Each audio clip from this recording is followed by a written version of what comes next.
Hi, everybody. Welcome back to the Soul Rising podcast. I am your host, Amanda McCoy Flanagan. We are all in on love, loss, and connection here. We talk all things human emotion, the whole spectrum of emotion that us very complex human beings are. And I love to go into the death, the dying, the bereaved, the afterlife. I've been loving these conversations lately. And I have another guest who has a very powerful story and is doing a lot of work out there, especially on social media right now. He's writing a book. He's got all this stuff going on, and it's really exciting. And I really want you guys to meet him. So let me tell you a little bit about David Ferrugio. He is a host of Dead Talks, which is a podcast exploring grief, death, and the afterlife through raw, honest conversations with guests ranging from Tony Hawk to Neil deGrasse Tyson, inspired by losing his father on 9/11 at age 12, which I'm so sorry about. Just so freaking tragic. I just can't. All these years later, and we'll talk about it, but my husband was there as a first responder. It's just wild. David blends humor, heart, and curiosity to normalize talking about life's only guarantee. So what is that? What is that? What is life's only guarantee? Let's start with that. Yeah. I mean, some people think it's taxes, but to me, it's just death. So that's kind of the realm that I'm diving into, and everything you just said, to be a little redundant.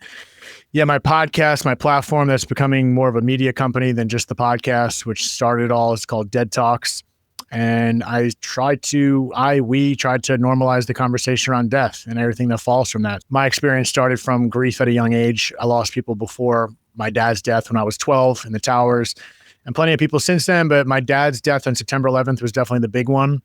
And so that experience many, many years later inspired this platform, I guess, from personal involvement of learning to get comfortable with my experiences and learn from it.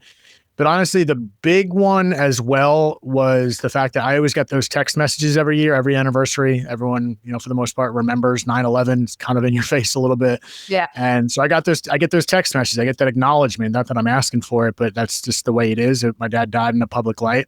And through that, I realized, what about other people that experience grief on a normal, non-public experience, and they don't get that acknowledgement or the remembrance on anniversaries when they may or may not need it? And outside of what's needed, it just made me want to shed the light on other people's experiences and stories, which inspired, again, this podcast, just chopping it up. Not a doctor, not an expert. I have my own experiences and perspectives, but I want to hear other people's stories and share that with the world to see who can resonate with certain stories. And even if you don't resonate, I hope people can still pick with a grain of salt what doesn't or doesn't and gets people thinking. So I just want to share people's stories, and that's what I've been doing on this podcast. Well, I love it. And I love that you said you're not a doctor, right? Like that's not that I'm aware of. No. You may have been in another life, or maybe in another life. Who knows? You might be at some point, but it's just so cool how like anybody now can share their story because of technology, and we can just get out there, and we don't have to be experts, right? Once you write your book, and I want to hear about that. Once you write your book, you will become a expert of sort, That's just how that like world, that industry kind of works. It legitimizes you in some way, but like, you don't need that to be legitimate, number one. And number two, like the fact that anybody like you or me or anybody could just get out there and share a story that resonates with so many people. Why do you think you have such a large audience? Like, what do you think it is about your podcast that draws people in? Yeah, I don't know if it's the podcast or just the shift that I feel like has been happening. I've always thought, or have been thinking lately, there is a little bit of a shift. And part of me, I think 2020 and COVID was a big deal in regards to just contemplation, asking more existential questions, and people facing their mortality, having to be alone in their head was a major part of history, obviously for many reasons that we don't have to go into the details. But I started around then, and then I feel like I've seen people ask these questions more, these existential questions more often, these philosophical questions that maybe humans have asked thousands of years ago, when it was more our focus of asking, why am I here? Who am I? Yada, yada. And again, coupled with facing mortality in such a public way, again, with how it happened in 2020 and therefore after. But I think people are just asking those questions more. I think it's needed. I think we've kind of buried the idea of grief in many ways from a public capacity and a shared capacity. We're kind of living in a society where death is in our face constantly, all over the place in so many ways, from global instances and personal instances, but it just hasn't been discussed. I just noticed that. I just wanted to talk about it. So I think by sharing multiple experiences and multiple stories, people learn to realize, oh, it's okay. If this person can talk about it, maybe I can. And if you're not ready to talk about it, it's cool. Then you can just listen. And then through listening, you can learn a lot. Obviously, when certain experiences in life punch you in the face, that's the best way to learn, is getting thrown in the fire. But you still can learn supplementary to someone else's stories if you pay attention and listen. I think the world needs it right now. I think the world wants it. And I think with the following that I have, that I'm blessed to have, it's hopefully, I'm putting out good stuff, which I believe I am, and I'm confident in it. But at the same time, I think it's even more just catering towards a need that people want to hear and want to be a part of. I say this often, that I don't think that I actually think loss is the one emotion that every single human being is going to have to feel, whether they want to acknowledge it or not. It's going on under the surface. And I think it's more prevalent than love. I think some people just go through their whole lives never really knowing how to truly love. Yeah, I mean, sometimes I think loss is just synonymous with change in many ways. And I think change is often some of the biggest obstacles or tests that we can go through. I think people find comfort in consistency, as I mentioned, in different ways. But change is difficult because when we find that monotony in things we do, it's comfort. And that monotony can be in so many different ways. You can find monotony in sadness, and that's comforting in some weird way, subconsciously, in my opinion, because at least you know what you're going to get. And to me, I've always said it's much easier to be sad than it is to be happy, because happy takes change and it takes effort and it takes energy to get to happy, even though happiness, I'm not sure, is consistent, but contentment and peace is, in my opinion. I think, again, loss is just, it's a massive change. When you lose something, lose someone, and I don't even love the word lose, but for the context of the conversation, I think everyone understands what I'm talking about. It's just change, and change can be scary because it's new and it's uncertain.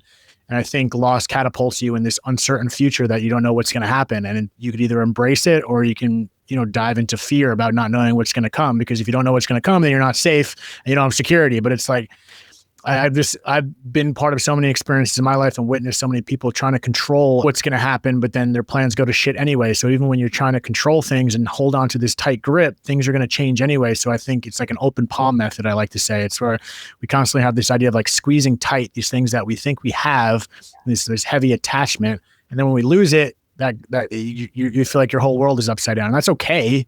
That's part of the process too. Whether you're going to get there or not is up to you. But at some point it clicks, and then it just changes the whole perspective of the meaning behind loss. And at the end of the day, it's the meaning you give it. I love that. The meaning you give it. Totally. 100%. So I love that you're talking about change, because I don't think many people think of loss as change. I talk about that too, about how even good change, right? Good change brings loss of the familiar, of a routine. Mm-hmm. Of just your comfort, right? Of your comfort. We get really comfortable. Humans love habits, and we love to be comfortable. And that unknown, like you're talking about, the unpredictability, the I don't know, the uncertainty, that freaks us out. I mean, they say public speaking is like the number one fear. I think it's uncertainty. I think most of us would prefer to live in that sadness, live in that pain, instead of take the risk of what's on the other side. What might I feel if I feel joy? Will that be uncomfortable? Will it be taken away, right? That's a big thing for me. Like Brene Brown, I'm sure you know Brene Brown, talks about foreboding joy. And that's the idea of like, if I let myself get too happy, it might get taken away and then I'm going to be crushed. So I'd rather stay, right, devil, better than the devil you might get. I'd rather stay in this pain and this grief instead of moving forward, attaching a meaning to it, which could look like purpose. And it doesn't have to look like what we're doing. It could look like, I don't know, going for a walk every day, taking care of yourself, helping out at a food pantry. I mean, it could be anything. It could be being a better parent, being a better partner, any little change. But I definitely think it's in a healthy way. I think once we move forward through this grief, a lot of us choose like a healthier path. I'm curious about your experience losing your father at 12 years old. What did your teen years look like? How did you process?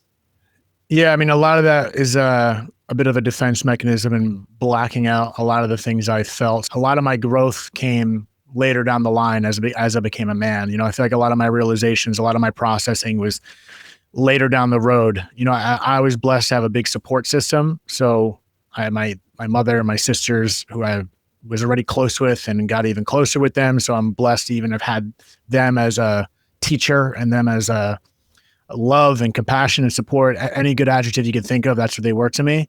And so part of me thinks I had a little bit of a cheat sheet in regards to going through all this. But at the same time, even when it's interesting because even when you have all that support, you have people around you, or if you don't, it's an isolating experience because you're still the only one going through that experience. And I think, and they say everyone grieves differently. It's true because it's an individual experience, even if you're grieving with other people. And in my case, grieving with thousands of people, grieving with a country, grieving with the world. It's isolating no matter what situation you have around you. So I feel like I was just in my own internal world. I wasn't very expressive. I just kept things in. And I think it wasn't just keeping things in and blocking everything else out. I was always observant. Even my mom would tell me we'd have these like dinners with my sisters and my mom afterwards, and they would talk. She told me, which I don't even really remember. She's like, yeah, you would just sit there, you would cry, you would let tears out but you'd be listening, you'd be observing. You wouldn't say much, but you're listening to what everyone's saying. And I think I would import a lot and not export a lot. And again, down the line, I became very comfortable with it for whatever reason, maybe through the processing and guidance that I had with my mom and my sisters, because, we all handled it differently. My older sister, Jacqueline, way more expressive, and how she feels. That's just who Jacqueline is. It's beautiful. And me and Gina are probably more similar in keeping things close knit. And my mom would be a balance of both, where she would be a beautiful mother and show us the pain that it's okay to feel, and also be a rock for us and hide the emotions when she needs to, just to be strong for us. But she would always give me the outlet to express myself. I just don't know if I really took it. And, I think I came off as, from remembering my relationship with my mom, it was always a great relationship, but I think I was a pain in the ass. I used to get frustrated quickly. I don't know if I was angry, but maybe a little angry, just quick to frustration. And I never knew if that was just being a teenager, it could just be being an asshole teenager, who the hell knows, or what happened with my dad. And I think early on in the very recent days after or weeks after, I would leverage my dad's punching bag that he had, and I would just blast Linkin Park. Hybrid Theory album, if no one knows that album, would got me through 7th and 8th grade, because I would just blast that shit and literally take my gloves off and just punch the bag until my knuckles bled. So I think from that experience, which helped me give me some sort of release, it's not the only mechanism you can use is physical release, because that's not the answer either. But my point of that is I think I did have anger and frustration in me. Whether subconsciously I realized what that came from outside of just losing my dad, who knows if it was just this feeling of abandonment, even though obviously he didn't abandon me, but the mind does some really messed up things to confuse you. It was just a long process, again, that really came to fruition as I got older, down the line to this podcast 6 years ago. So it's, as I get older, become a man, to understand the world a little bit more, to realize the importance of discussing and opening up.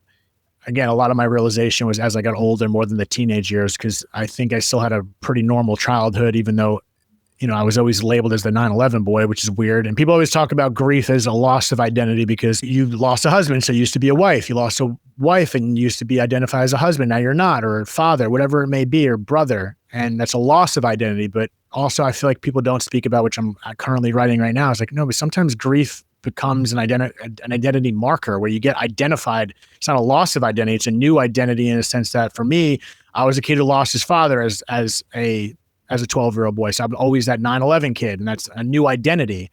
So it wasn't a loss of an identity. It was like a gaining of a new identity that I wasn't even sure I wanted to identify with. And so I think part of the process was back to what I was saying about giving it meaning. It's like, I have a choice to let this define my life, or let me define it in the way that I want. And not from an egotistical sense, just from a healing, evolving sense. And, a lot of this didn't come till later down the line. And not to say I didn't process it along the ways, because I've had mechanisms that I realized I was doing when I was younger that I think helped me, that I didn't know what I was doing at the time. And that comes with this idea of, we have no idea what we're going to do, but you have to be willing to try things out. And back to me throwing shit at the wall with this podcast, you got to throw enough shit at the wall and make effort to see what works for me, what doesn't. And you have to be willing to fail and realize what doesn't work. And it's just this process of figuring it out, but knowing that you're going to figure it out, trusting that you're going to figure it out, even if you don't know how. And that applies to anything in life. We obsess about the first step we're going to take. We obsess about how we're going to do it, when the more important step to me is knowing where you want to go, but not obsessing about how you're going to do it, and trusting that you're going to figure it out. And I think that's a big, important concept when it comes behind grief. Just taking that first step. Yes, we don't need to know what the end is going to look like in order to make the start.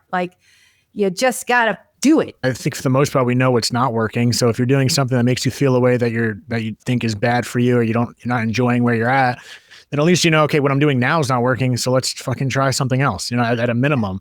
But again, it takes effort. It takes effort, and sometimes you don't have it in you to want to make that effort. And that's cool. Yeah. That's fine. You got to go through that too. You got to go through some shitty times to make that realization. Plenty of people on the podcast get to rock bottom, and that was their spark to get going. Like they're at the absolute bottom, so there's only one way up, and they made the decision. Or they just, again, try different things or listen to podcasts, listen to other people, or all the reasons you just gave. But again, it's if one thing's not working, and just you gotta trust yourself too. It's like you gotta trust that intuition, even if you don't even feel like you have intuition. We all have the inner voice, and sometimes we just gotta listen to ourselves, because I truly believe all the answers are within us. 100%. And I also love that Linkin Park Hybrid Theory album. That album, back to like the mechanisms I was talking about, the one thing I would do, I was always obsessed. And even to this day, not as much, but growing up, I would always watch the footage over and over again. I would constantly watch the replay of the towers going down. I would constantly watch new footage, new angles, and sometimes the same footage over and over again, to the point where I was just trying to get a cry out. And I would get a cry out. So it was exposure therapy without even me knowing what exposure therapy was. I didn't even learn about exposure therapy till like recently. I was like, oh shit, I think I was doing exposure therapy when I was a boy. I just kept watching the footage. I was obsessed with it, questioning, even at a young age, like, is this bad? Should I not be constantly watching this? Because I was the only one in my family doing that. I knew that for sure. And I was watching it in a psychotic manner, but it put me there. And I think, as someone who wasn't expressive and someone who wasn't letting it out, that was my way of facing it. That was my way of getting a cry out. That was my way of putting myself where my trauma was and facing the trauma in perhaps a very visual way, and a very heavy, direct, kind of dark way, but it is what it is. But I put myself in that place. And from my understanding of exposure therapy, I could have this completely wrong, but it's you're putting yourself at the place of the trauma and facing it. And I think we think we're doing ourselves a favor by not facing what we have gone through, not verbalizing it, not expressing it in a blunt way, and not looking at it deeply for what it is.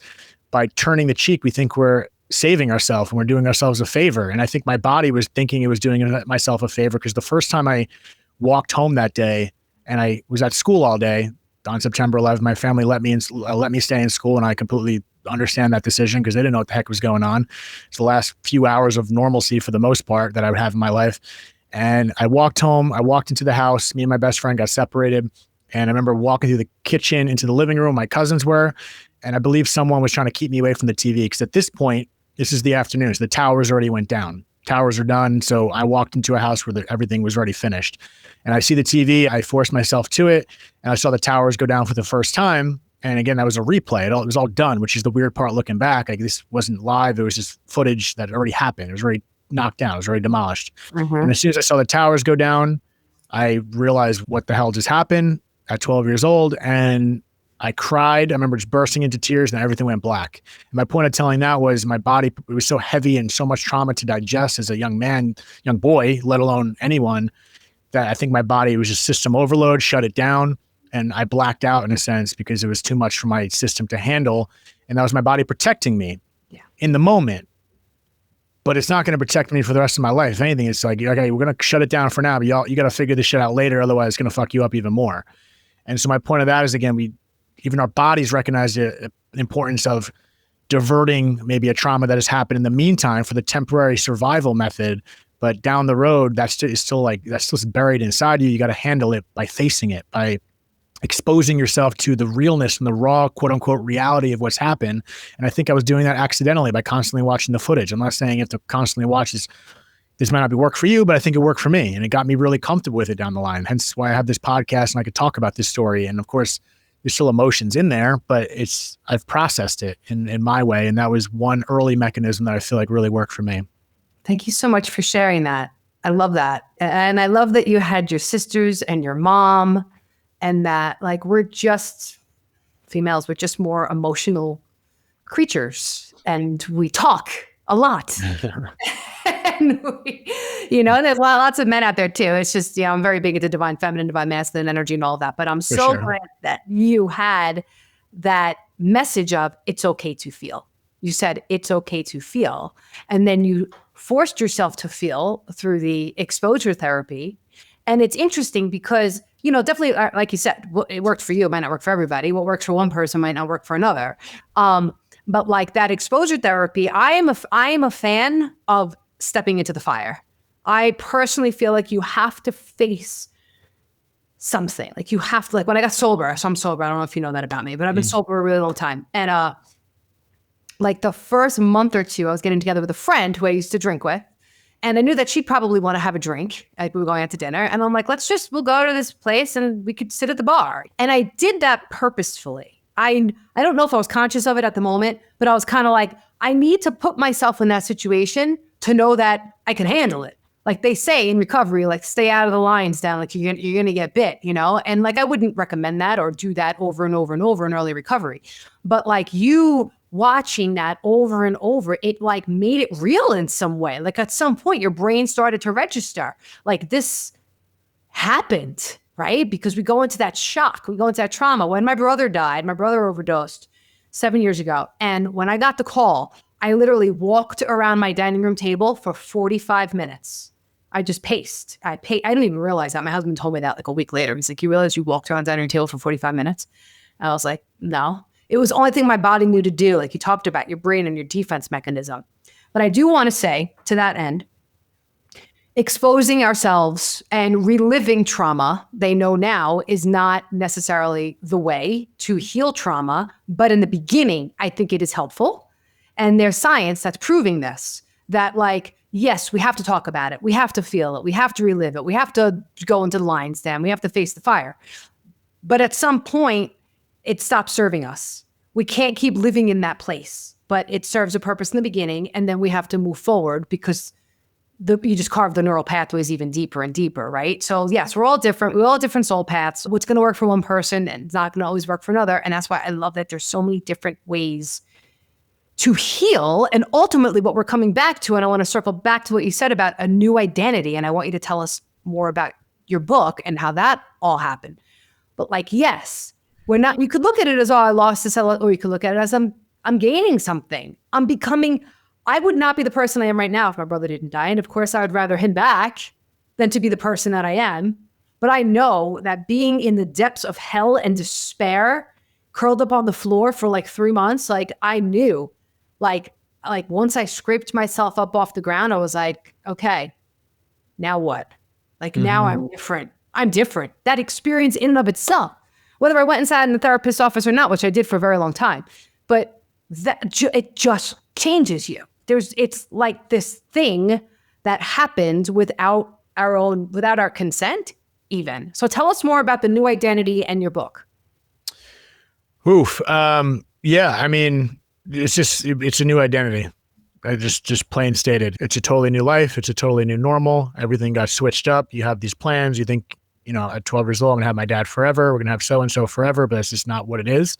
And at a young age, one of the biggest things I pull from it, especially just in my specific case and thousands of others, it's like, oh shit, okay, my dad died at 12. He died in the way he did. A plane flew into the building. Like, what the fuck? It's the most absurd. Yeah. It's the most absurd narrative that Hollywood couldn't even write. And that happened. So it's made me learn at a young age that I competed down the line. It's like, oh no, this happens. This can happen. Maybe not in this way or a million other ways, but life just does this. And not in a way of victimhood. I never felt the question, why me? How could this happen? I'm supposed to have my dad the rest of my life. Again, I just don't see me personally. David Ferrugio just doesn't see life like that. People say, "Oh, no boy should lose his father at that age." Like, who said that? What do we say? Like, what manual in this earthly realm told us I'm supposed to have my dad the rest of my life, or I'm supposed to have so and so the rest of my life? Just because the average lifespan is 75, 80, we're supposed. No, that's not how it works.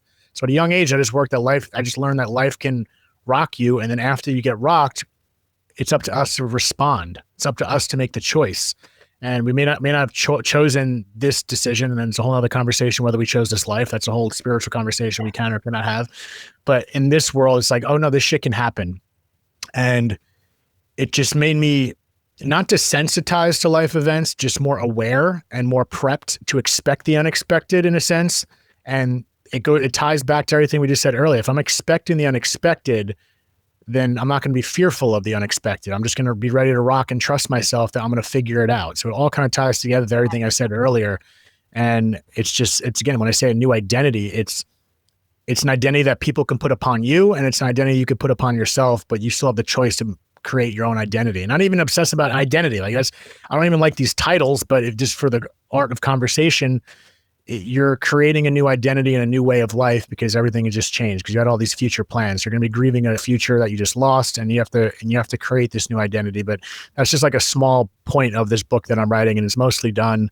But again, with what I'm writing, and it's pretty much my podcast in a book. I'm not telling anyone what to do.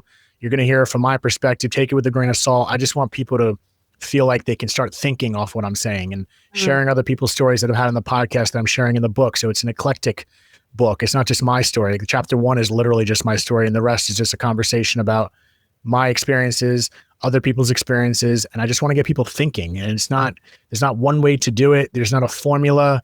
There's just a formula that's catered towards you. It's like you can make, I think I even referenced it in the book. It's one of the chapters. I'm like, you can get a recipe that someone gives you. Oh, this is the best recipe. This is how you make this lasagna, right? And then you make the lasagna, it's great, but like maybe I'll take the meat out, maybe I'll swap it in with something else. Maybe I'll try a little more salt, I'll try a little more of that. So you can take the basis of someone else's ingredients, but you could add your own little touch of salt or different types of meat. If you're a vegan, I don't know why anyone would be vegan, but that's your prerogative. It's just, I am. well, you're missing out on a lot of nutrients, but hey, that's another conversation. I actually I added in eggs and salmon like a few months ago. So I'm actually just no dairy, no meat. But anyway.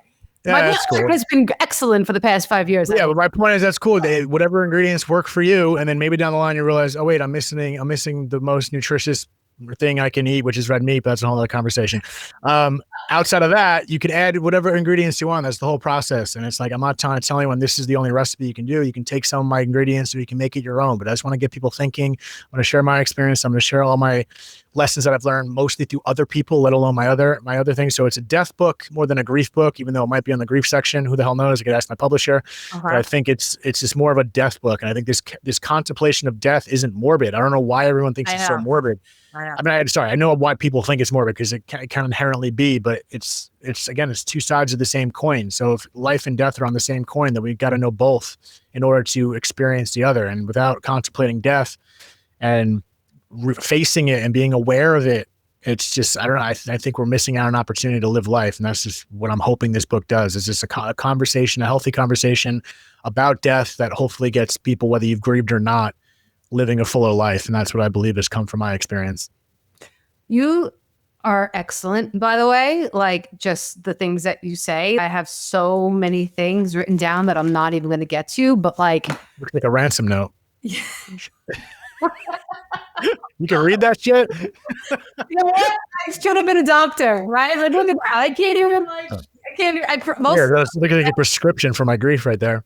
I have to concentrate on like actually writing it so that I could read it. But I like that the concept of like the recipe, like this is the base recipe, right? We have salt, we have butter, we have sugar, fat, whatever it is.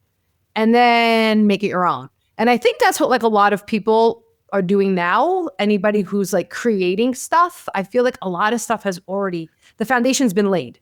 And now we're all taking our own unique perspectives on it. And everybody's having a voice. Like, just the world that we're in now is just giving us a voice and taking what we know to be true or that has worked and then just putting our own spin on it. And then the other people that perhaps the traditional way didn't work for, now they have an opportunity to step into it in this new way just by being inspired or getting ideas like your book is trying to do for people. And I think that's awesome. And I love how you're talking about like, whoever said I was supposed to have my dad for the rest of my life. I think that's a really important and hopeful perspective for people because it takes away the whole expectation, right? And then being able to just welcome whatever life throws your way. I often say, like, who am I to say that my brother is supposed to still be here? You know, like maybe he's doing better work from up there than he could have. And would he ever have gotten sober? I don't know. He could have lived another 20 years suffering. The man was suffering. So like, who am I to write his soul path? Who am I to interrupt his soul contract? I don't know if you believe in soul contracts and soul paths and all that, but like, that's his path. So who am I to say I'm going to get in the way and disrupt that? Right. And so it feels to me when this stuff happens as like talking about creating new identity and all that, like these traumas are, opportunities for growth. And it's like, screw you and your opportunity for growth. I don't want to freaking grow. I've grown enough. I'm done, but like They are. And that's the meaning that I attach to mine. Like, what am I going to do? Am I going to sit and wallow for the rest of my life? Or am I going to recreate myself in the way that I feel that I was always meant to? I'm becoming the person that I feel like I've always been meant to be. And I feel like maybe that has happened for you too. So whether it's supposed to happen or not, who the hell knows? But it happened. And now it's like, now what? Now do I do with it? And I just love that you and so many other people out there are using it for good to help people. And do you think that this, and I don't know if any of the stories in your book speak to this, but people that can maybe accept the two sides of the coin, which I love, life and death, if they can accept both as in equal measure, that they're both natural, normal parts of life and help us be less afraid of this topic, do you think maybe those people have a stronger belief or any belief in an afterlife, that something's coming next? So like if I die, yeah, it sucks, but like I'm going to go somewhere amazing and be abundantly free and joyful. Have you found that with anybody that you've talked to? So are you asking if their experience with death has further strengthened any faith system or what they believe that happens after? Or being afraid of their own death, like mortality, like being able to settle into our own mortality. Is that easier for people that have a belief in the afterlife? I don't know. You can't really generalize it because it's so eclectic, but I've definitely found a lot of people that have had these experiences with death. Most of them seem to have some kind of faith, even if it's not a certainty, because I don't know who's going to be so certain, but I think a lot of people having a faith or believing something's going to happen in the afterlife tends to give people more comfort, depending on the level of what spectrum, how deep on the spectrum they are, what their belief system. But it's just so many variables. Like I know plenty of people that don't believe in anything and they're happy-go-lucky. They make the most of this life because they feel like it's the only shot they're going to get. And I see the other side. So there's too many variables about nature versus nurture and experiences. But yeah, I don't know. I think a lot of the people I spoke to do seem to believe we continue on. Again, I've had plenty of people that don't believe that and they're fine. And I have people that believe there's nothing that happens and they're terrified. And I saw people that believe there's an afterlife and are terrified. So there's no cookie cutter response, it's just so eclectic based on experiences. But I do know a lot of people that have had spiritual experiences, whether it's mediumship or just personal experience, that gave them so much comfort. Like I had my buddy on the podcast who had some pretty undeniable experiences with his mother coming through, or at least that's how he took it. And then he was battling so many different emotions and feelings for years. And then he had this experience that kind of woke him up. And since that experience, he's at peace, so regardless of, some people could say, show me the proof at the court of law and tell the judge to slam his hammer down and tell me this is so. I just believe, okay, maybe everyone leans into science and maybe we're just not there yet to prove it in the way that you need it. But people that have experiences and have looked into it enough, that's why it's belief. Otherwise, it'd just be fact. And you're not believing in anything, just be a fact. So we have to believe in, you don't have to believe in anything. You can believe in nothing, but that's why it's belief. And then if you're not open to it, you're not just saying maybe. That's my mentality. Like, just give yourself a maybe. I'm not saying you have to believe in it, but just don't shut the door down. But then again, those people that might be shutting it down have had so many other experiences that cause them to feel that way. And okay, that's their journey. And I'm not here to persuade you.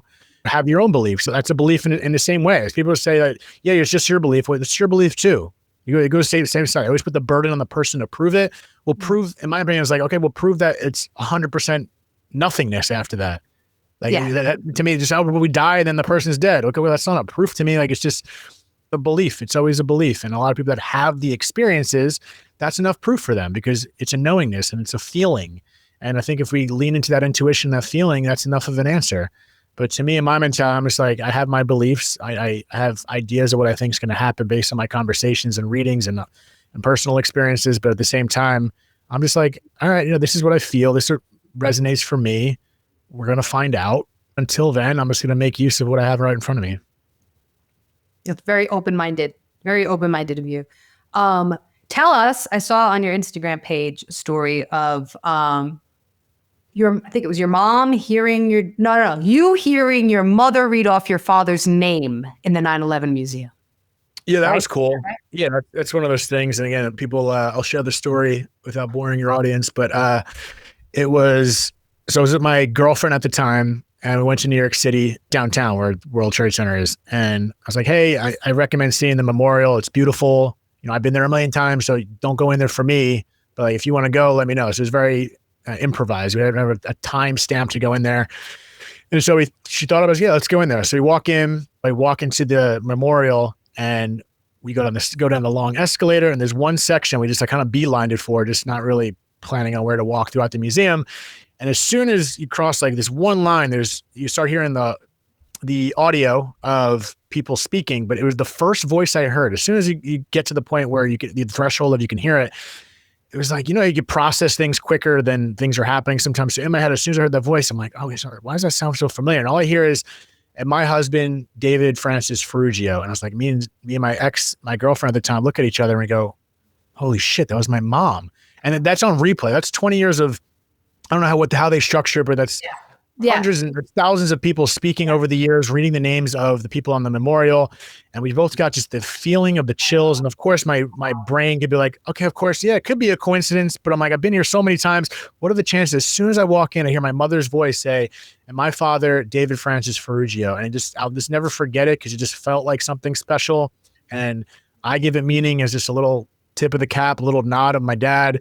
And then, when people start thinking about the ideas, it's the timing, this or that. But then I just feel like the way the universe works, if we hesitated for another second and a half outside, if we just stopped for the bathroom, if we did this, that, or a slight decision that changed on the way there, or if we missed whatever it may be, that wouldn't have happened. So like the timing, everything just aligns in the perfect way. So you can even say the audio was on a specific track, right? Where it was good, that was going to happen at that time, no matter what, because the audio is on that track. But maybe the universe is nudging me to make certain decisions, to grab my coffee, to take that step that way and not make a left, that perfectly aligned for that moment to happen in the 2.5 seconds that it did. I just think that's how it works. And it's a little bit of a nod from my dad. And that story, I'll just never forget it, because to me, that meant something. That is totally not like 180,000%. I love that. I think about that often too, about the divine timing of stuff. Like, I think it's fascinating. If we just make like one small decision that's different, something wouldn't happen. And maybe that, can serve us in the opposite way too, right? Like I just got a speeding ticket the other day, like maybe if I would have left my house 5 minutes earlier, he wouldn't have been sitting there, or I wouldn't have been rushing. I wouldn't have been speeding. Yeah, I mean, there's so many different ways you can go about it. There's like, okay, but if I went this way, I wouldn't have got the speeding ticket. But now that I got the speeding ticket, maybe now the next 10 times you drive, you're not going to be speeding because you think about it. And if you didn't get that ticket, you would have fucking hit someone. So who the hell knows? I don't know. It's like, it's just choose your path. It's like a Goosebump novel. Like, how do you want to perceive it? Because how you perceive it is what's going to happen. It's fascinating. And then the things that like move us, the things that like make us decide super quick. This woman that I saw, I was driving somewhere and I stopped randomly to go to the bathroom. And then I saw the woman again, like 40 miles from where that bathroom was, in like a random Walmart. I host retreats and forgot something and I had to go pick this up. And this Walmart was like 30 minutes from where the retreat was. And I bumped into her and I had a choice. Should I go straight and take that aisle, or should I turn this way and take that aisle? And I just went this way, and I just wound up behind her. She was walking, and I was like, wait a minute. Were you at the bathroom before? Like, I was just like, what? I was like, anyway, so stuff like that. She's like, so why were we supposed to meet? I'm like, I don't know, but here's my card and just get in touch and let's just chat, but like, super cool. What a great, oh my God. Was that very just like soothing to your soul? Like to know that your dad was there and is there? Yeah, it's just cool. It was, I guess it got me a little emotional, but it was more just like, okay, that's really all it was. Like, all right, yeah, I see you. I'm going to let this marinate, see what pops up later, see if there's any, I don't have to obsess about it right now. We continued on, but you're like, that was just badass. Just a special experience. And sometimes we can obsess about the meaning of it. And I think it's important. That's why that open hand thing is like, we grab onto things so tightly, but I choose to keep open palms. Like I had that experience in my palm. I can let it fly away for a second, and then it'll come back and just have this in and out experience instead of grasping things so tightly and obsessing about trying to figure things out, or trying to understand the meaning behind that. Just simplify it. It's like, all right, yeah, maybe that's my dad. Just give me a little nod. Like, you're good, bud. Just keep going. I'm here. You're good. And that's it.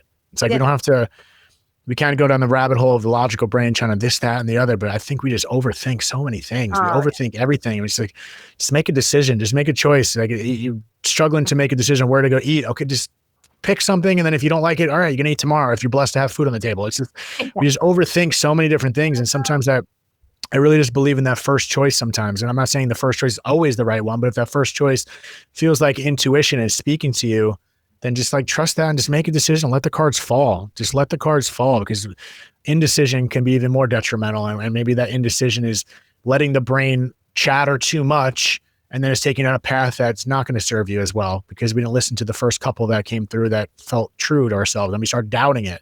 It's like that doubt. We just got to just trust it. And then if shit falls flat on his face, all right, then deal with it then. I don't know what to tell you. Like, just deal with it then. But right now you don't have to worry about it because it hasn't happened. And I've been victim to that. And I still do that sometimes, but I catch myself overthinking. So I'm like, fuck it. Let's just do it. Let's just roll with it. And I learned that from an old business partner that had, we tried something and it did fall flat on his face, but we're fine anyway.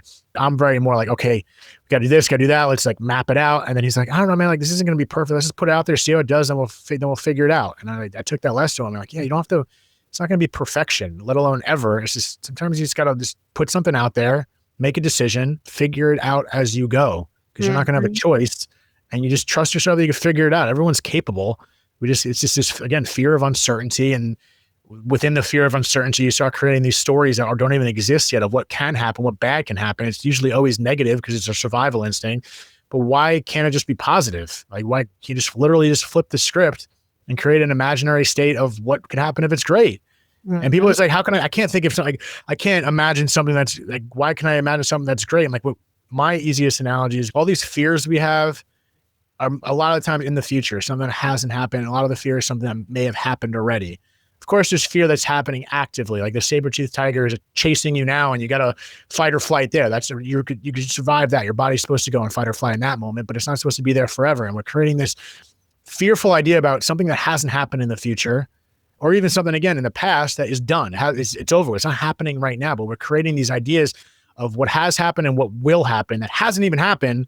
And we're putting our body in this state of fear and you feel it. I always tell people, like, think about that fearful thing you're worried about that hasn't happened. That's not real. You feel it, right? Like you're feeling anxiety. Like, okay, well, that's because your brain and body doesn't know the difference of what's happening right now with something you're creating, which again, further proves the power of the imagination because your body can feel it as if it's happening now. So if you're able to create that emotional state from something negative that hasn't happened, why can't you do the exact same for something positive that hasn't happened? It's the exact same thing. Same ideology, same technique to put yourself in a positive place that may not exist. But we do it all the time, putting ourselves in a negative place that doesn't exist. Doesn't exist. And my worst case scenario, I'm like, okay, well, again, if it happens, then you worry then. Yeah. Then worry then. I don't know what to tell you. Like right now, we're just worrying about shit that isn't currently happening. And of course, there's things that can be happening right now and you got to deal with it, but that's part of it too. Like worry about it when you have to worry about it, and don't even worry about it. Just fucking figure it out. I don't know. Much easier said than done, but it can be done. I love your certainty. I love your passion. Yes, yeah, it's the trusting yourself, the just trusting, like, I can figure it out, what's the worst that's going to happen? Of course, you don't want to place yourself in a position that's like really harmful. And there is some benefit to a little bit of forethought to like have like an end goal in mind or whatever, right? We don't want to just like jumping completely blind into the deep end with like nothing, no, jump out of an airplane with no parachute type deal. Like you want to protect yourself a little bit, but like for the most part, it's very, very simple. And trusting that first, like you're saying, not taking the first 3 thoughts that came in. One of those, most likely the first one, is probably the right one. Usually for me, it feels like that first hit, that first intuitive hit or download is what I was always supposed to do. But the fear that you're talking about creeps in. I doubt myself. Is that just me? Is that my thinking? Do I really need to explore it for 9 weeks before I take action? Like, no, if it comes in, take the action and then, and figure it out later. It's so great. And I think more and more people are going to be doing that. I think more and more people are drawn to these kinds of conversations, and looking at death is not this like big scary thing. They're tapping into their spirit. People are waking up. They're hearing more. And that's going to lend itself naturally to trusting their intuition. Because they're not taking everything so seriously, right? That's really it. Not taking it too seriously. I mean, obviously, it's again one of those statements that's when you're in a certain situation, if you're deep in grief, you just lost. So it's hard to see the light because it just feels like this is going to be forever. And I get that, and my own experience, but not relating it to anyone else is going through. Like, it's okay to feel like that too. There's no wrong feelings. Sure. There's just no wrong feelings. And if you feel like that, I'm just saying, just leave the door a little bit ajar. Even if you don't feel it, just like lie to yourself if you have to for now. Just leave the door a little bit ajar that, maybe that door is going to open. In the meantime, I'm just going to feel like shit because it sucks. And that's okay. Go through that shit. Sucks, blows. I don't tell you, but I'm just asking people to I'm 99.9% sure I'm going to feel this pain forever. But let's just leave that point one door cracked open just a little bit, just to believe that there is an opportunity there. And if you at least keep yourself a little bit open-minded, I think the door is wide open in my opinion, but whatever you got to do to baby step it. You get excited about something, you try it, it works, great. It doesn't, okay, I feel sad, but that's okay because it's just for right now. I think when you were speaking, that's what was coming to me. I've had a friend say to me, like when I call her, somebody in the program, the recovery, and they're like, and I'm like, oh my God, I'm like all in it. And she's like, it's just for right now, Amanda. It's not going to be like that. And if anybody out there listening, if you're stuck in that right now, think back to, I don't know, something you were really upset about, right? Like a month ago or a year ago or 5 years ago. Are you still in that situation? Probably not. You're probably in a better place because of that pain or whatever that you were in that you thought was the end of the world. So that's like a frame of reference that we can look back and say, it's not always going to be like this, but there is benefit in feeling whatever you're feeling in the moment, letting it pass. Yeah, I'm glad that you said that a couple times about like, if you're in that dark place and that despair, you know, like that's where you're supposed to be. But then when you get that nudge to like come out of it, something actually excites you or you feel happy about something, jump, right? Like take that leap, just like go for it.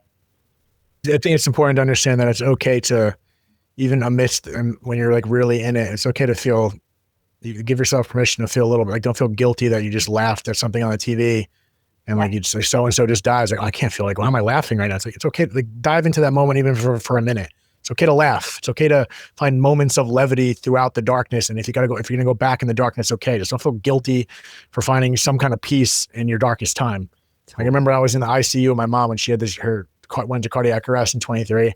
And my sisters are like we're going through it and we don't know if she's going to survive, but we're cracking jokes over her body in the ICU because I know that's what she would want, first of all.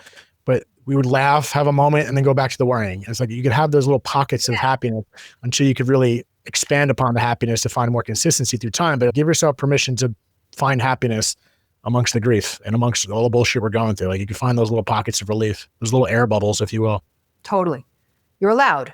You are allowed to feel whatever comes in. And we almost have like an obligation and a duty to honor whatever comes in, whatever we're feeling at any time.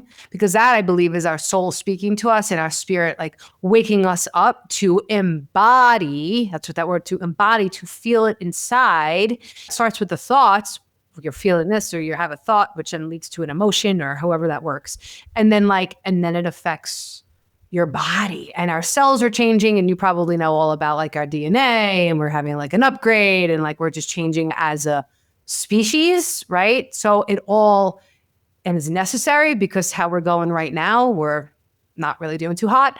So that whole cell shift and that change is happening by honoring whatever is coming in, whatever intuition is coming in, sitting in it, saying, even this sucks, it's not going to last forever, but there's value in it. Instead of trying to push away all the bad stuff you're feeling, feel it, find the value, and then move forward. Yeah, I think at the end of the day, we gotta, even with all the horrible shit we got going on in other people's lives and whatever we're saying, we just gotta loosen the fuck up. Like just most of the time, I just throw my hands up and say, I have no idea. I'm just gonna try to be playful. I'm gonna try to have some fun. I'm gonna be respectful, compassionate, loving as best I can. I'm gonna fuck up. It's gonna be good. It's gonna be bad. I'm gonna focus on the good. Just have some fun and be playful. Because life is so absurd. And again, it goes back to the idea of how my dad died personally for me, like in the trade center with a plane, terrorism, 12 years old, dad, what the fuck just happened? It's like, oh, this shit can happen. I'm gonna make the most of it because I don't know what I'm gonna do. Like, listen, if anyone's listening, people get pissed off and say it's a choice. It's not a choice. Like I'm gonna have cheese and no cheese on my burger and you get it instantaneously. It's a process to make that choice. It's repetition. It becomes habit. It's practice. But it ultimately is so much more of a choice than we think. And my choice sometimes is to throw my fucking hands up and say, I have no idea. I don't know. This is ridiculous. That guy cut me off. All right, gone. He's out of my life. I don't got to stew it on for the next 20 minutes. So-and-so said this about me. Why is that still bothering you 12 hours later? If it's bothering you, then maybe it was true. Like there's so many other triggers out there. Like a trigger is just a reminder that you got to work some shit out. If you're getting bothered by something, it's like, otherwise just let it pass. Tutto passive, just let it go. We got to loosen up a little bit. And I understand in certain situations, it may not be deemed to be loose because there's some serious shit that happens. I'm not talking about those moments, do what you got to do. But for the most part, when things happen in life and time passes and you have time to contemplate, again, I just throw my hands up, look up and say, I don't know. All right, well, I'm in it anyway. So let's just ride. Like it's like getting strapped into a roller coaster. You regret your decision getting on the roller coaster, but we're strapped in anyway. So let's just scream and have fun. Again, it's much easier said than done. I've been blessed in my life. Like I'm not starving in another country or going through war firsthand right now. There's so much more that can shatter everything I'm saying. I get that.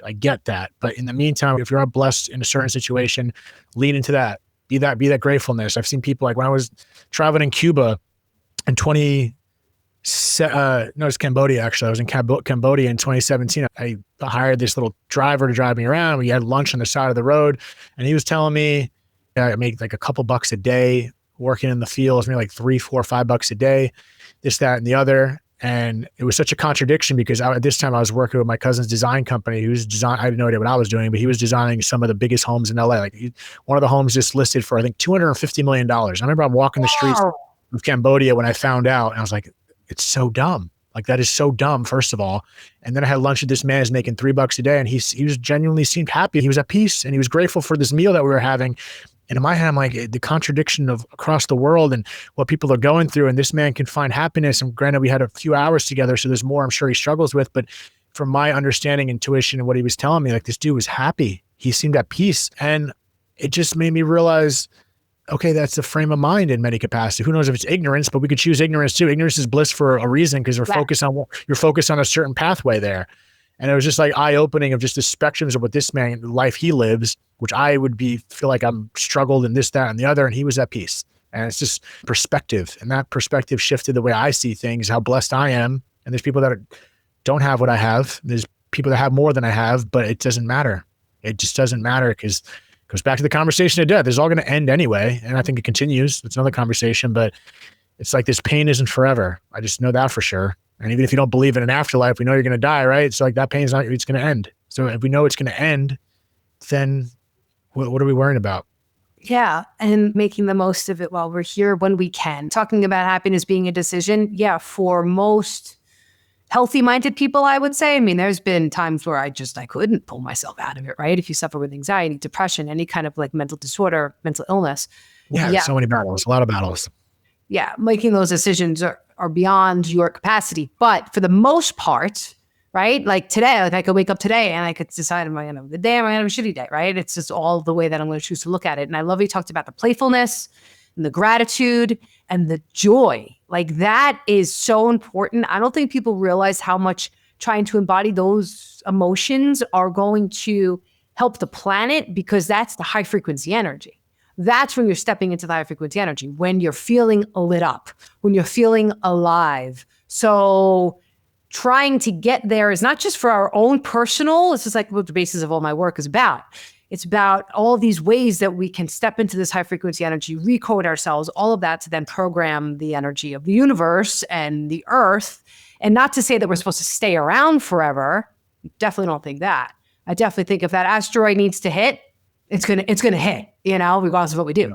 But maybe while we're on our way going out, like maybe we can enjoy our life a little bit more. And then who knows what we're setting up for the next world, right? I don't know. And I'm getting a little into deep ends here, but like it's about that playful, that easiness, that just you're allowed to enjoy your life, people. You are allowed. No matter what you've been through, no matter what you've done, there's a pathway, there's a process to healing, to forgiveness, to grieving, to mourning, to all of that. And once you're a little bit further out from that, just enjoy. Thank you. I needed this reminder. Thank you for saying that before, David. I really needed that reminder. Sure. Yeah, no, it's just, there's just a lot of people going through some shit that I can't even fathom. I'm not even saying I have confidence in getting through anything they've gone through, but there's just so many little sparks out there. I see some people in dire situations that are just, it's in a joyful place. Like they're going through the worst things imaginable. And you do see those sparks of people that are still seem content, still seem happy and persevere through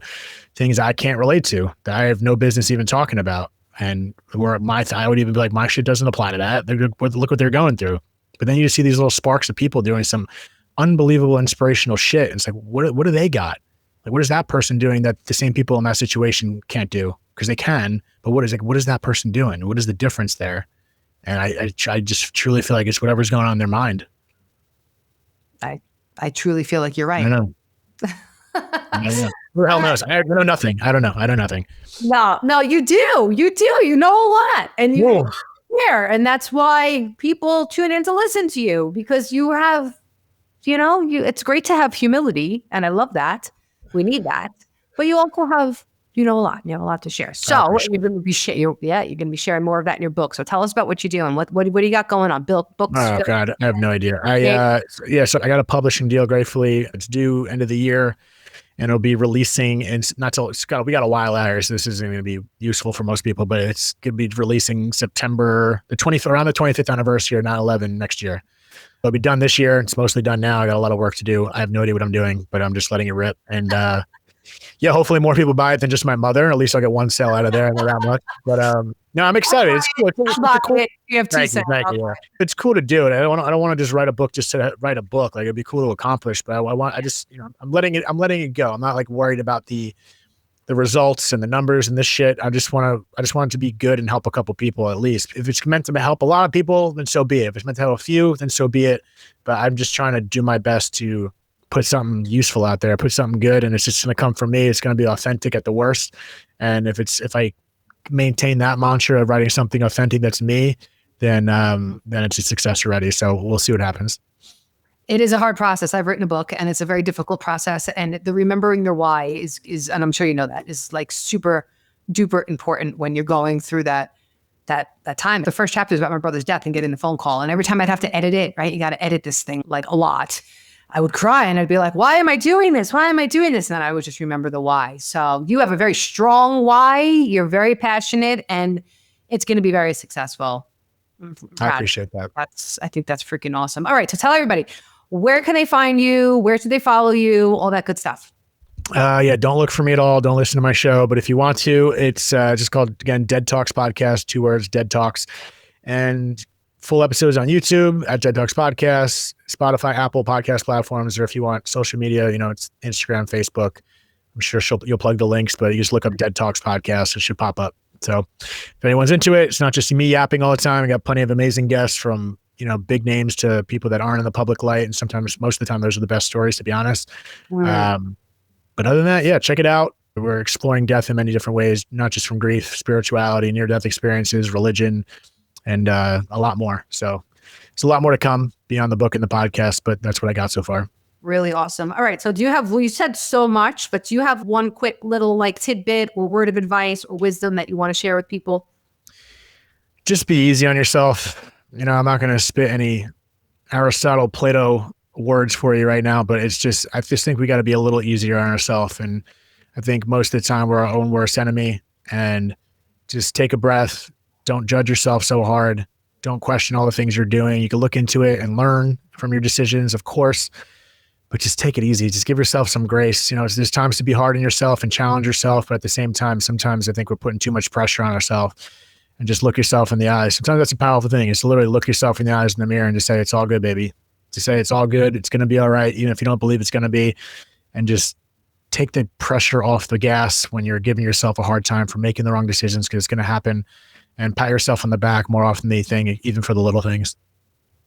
Fantastic. I did hear that if you smile, even if you don't mean it, it sends a signal to your brain and it can help you feel happier. Just like when you're tired, if you yawn, like a fake yawn, it can send a signal to your brain that you're tired. That's why the fake it till you make it thing's real. It's like, that's the only time where I think lying is acceptable. Just lie to yourself and play that role, because your brain's going to start catching on. And just try it. Just be a weirdo and just go for it. Because what's the worst that's going to happen? You're smiling? What? That's horrible. Yeah, sorry. I don't feel like smiling right now because I'm sad, but just lie to yourself. Just do it. Just fucking do it. Wake up. It's not that hard. Nike, I always say that the best friggin' slogan, just do it. I don't think anything will ever beat just do it. So I don't know. It's a shame what they're doing across the seas, but hey, whatever. There's some cool sneakers, It's wild. I do think we're on upswing. I think things are changing, but anyway, we could probably talk forever. But thank you so much for having me. I really appreciate your time, David. I'll talk to you soon. Of course. Okay. Take care.